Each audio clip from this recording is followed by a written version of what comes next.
guys, tagged out here. Today we're going to be modding a Nerf Jolt. We're going to be making it into a Nano Jolt, which means it's going to be a lot smaller and be able to fit in the palm of your hand. We're going to be cutting off the barrel section and adding a brass barrel to the end of the plunger here. So, tools you're going to need for this mod are a hammer, some 17/32 brass, a Phillips head screwdriver, probably an X-Acto blade, a hole punch to take out a pin, a brass cutter to cut the brass to a correct length, some sandpaper, a hacksaw to cut the jolt, and I'm going to be using a big clamp to hold the jolt for me. I also might use this little nail to help get out the pin. First, what we need to do is remove the 4 screws here. You want to hold down the gray base plate when you're removing these screws so that you don't strip them, because these hold in the plunger and are very important. Now that we have the plunger removed, we can knock out the pin here.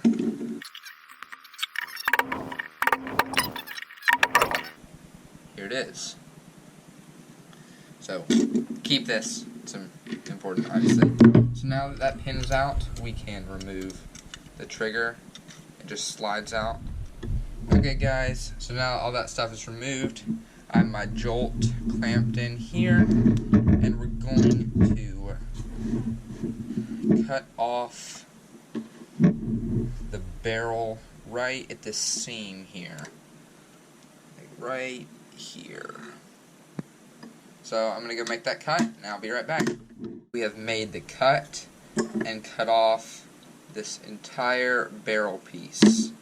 So now what we're going to do is make a cut here just on the outside of this screw post and on the outside of this pin. We don't want to cut off either one of those things, as that's what helps hold the plunger and our trigger in place. We've cut off this front portion to make our blaster even smaller. So now we're going to go over it with some sandpaper. Just kind of clean everything up and give it some smooth edges. Flatten this top a little bit here so that when we mount our brass, everything is nice, smooth, and clean.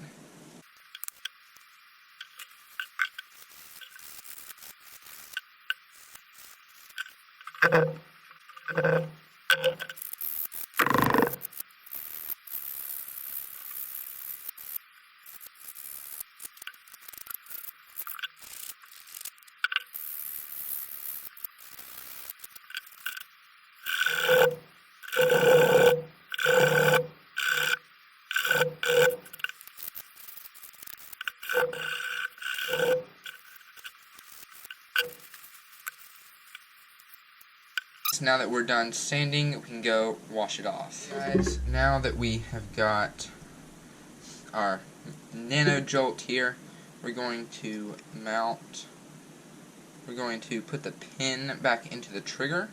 Now that we've done that, we're going to cut off the rest of our trigger, cut it off here with our hacksaw.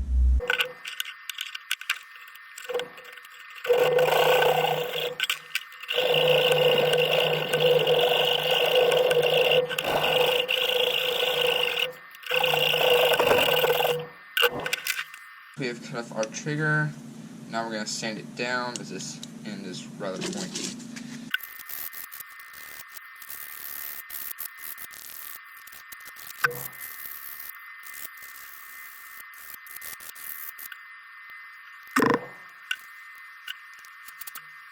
Now that we've done that, we're going to take our X-Acto blade. Take our X-Acto blade, and we're going to cut a channel right here to put a rubber band, and the rubber band is going to be our catch, because previously this orange piece on the trigger is what acted as the catch. It would push in to the plastic here and act as our catch. But since all that's gone, for our Nano Jolt, we need something to hold the tab into the plunger head. We're going to use a rubber band because everyone has those and it's just super easy. Now that we've taken our nub of a trigger back out, we can cut our grooves for the rubber band.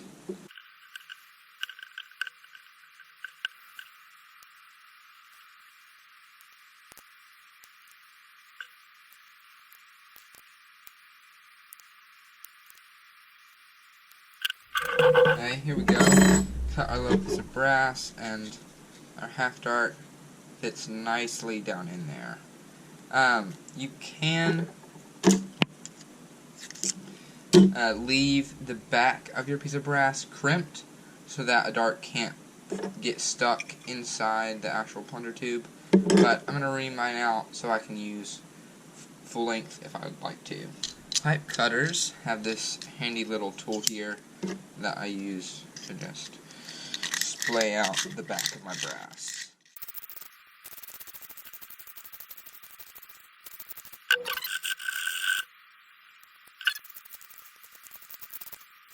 I do definitely recommend splaying out the front of your brass. This makes it easier to load a dart.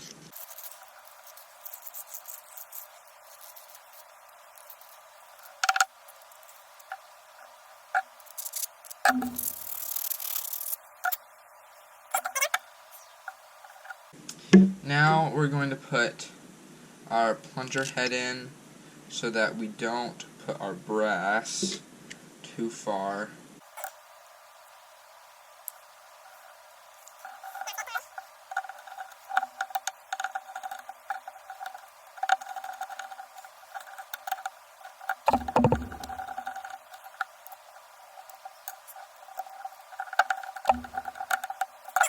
Now, before we put our piece of brass on, we're going to put our trigger back on.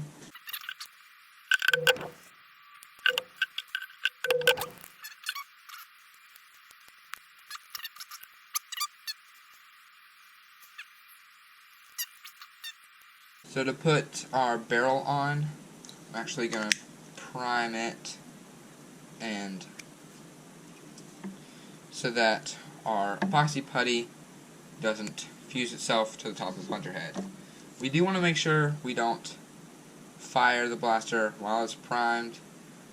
Especially don't put your finger in here, as that will hurt pretty bad. It does have two colors that you want to mix in your hands until it is one solid gray piece, not that dark gray and whitish gray color. Epoxy can be a little toxic. They recommend you use gloves. I don't usually. Just make sure you wash your hands after, and don't eat it. You know, that's not a good idea. So here we go. Our epoxy is all one color. We're going to get our piece of brass and just kind of spread the epoxy around it.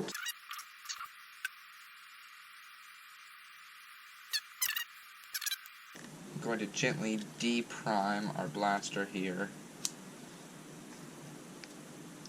Make sure, so I can make sure our brass is in the right spot. And after you have the epoxy spread all the way around, you want to make sure your barrel is centered. Turn the blaster in a circle and make sure it seems centered on all four sides. Okay, I'm going to prime the blaster just to make sure our epoxy doesn't stick, and let it cure. It'll cure pretty solidly in about 5 minutes, so just prop it up somewhere safe like where it won't get bumped over. So you would hate to have someone knock over your perfectly centered barrel. Okay guys, now that our barrel is mostly done curing, I'm going to deprime it carefully and take off the plunger again just to make sure everything's nice and clean. Then I'm going to give it some lube.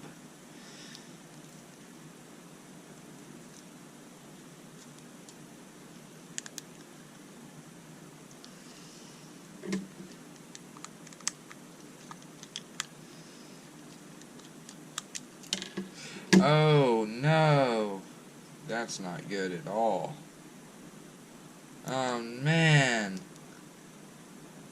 that is very unfortunate.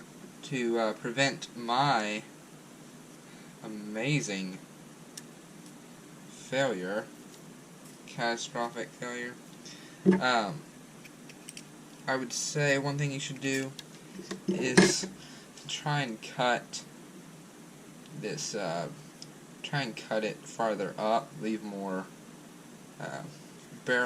leave more of the jolt on in the front so it has more to grip to. The epoxy putty has more contact. I just put it around this little slope piece. Honestly, it's not that surprising that it came off. I should have, anyway, we have some more epoxy putty here. Going to apply just around the edge here, kind of spanning this gap between the previous putty and the rest of the jolt, so that it kind of comes down past where the slope was. So I'm gonna let it dry again. Anyway, that was interesting. Okay guys, now that our second layer of epoxy putty has finished curing, take off our plunger head. And as you can see, I got some epoxy putty on this rubber piece. Should just scrape off pretty easy, because the epoxy will not really want to stick to the rubber.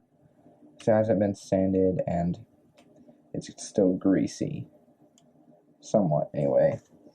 I'm going to just clean this off a little bit, and I'm using some Super Lube multi-purpose synthetic grease. Just going to apply some of this to the O-ring here, so it's nice and smooth action. However, before we put it back in, we're going to just make sure this is clean. Our plunger tube itself is cleaned out one last time. That's done. Just gonna put this back on and screw it down. Okay guys, there we go. It's finished. So now we can just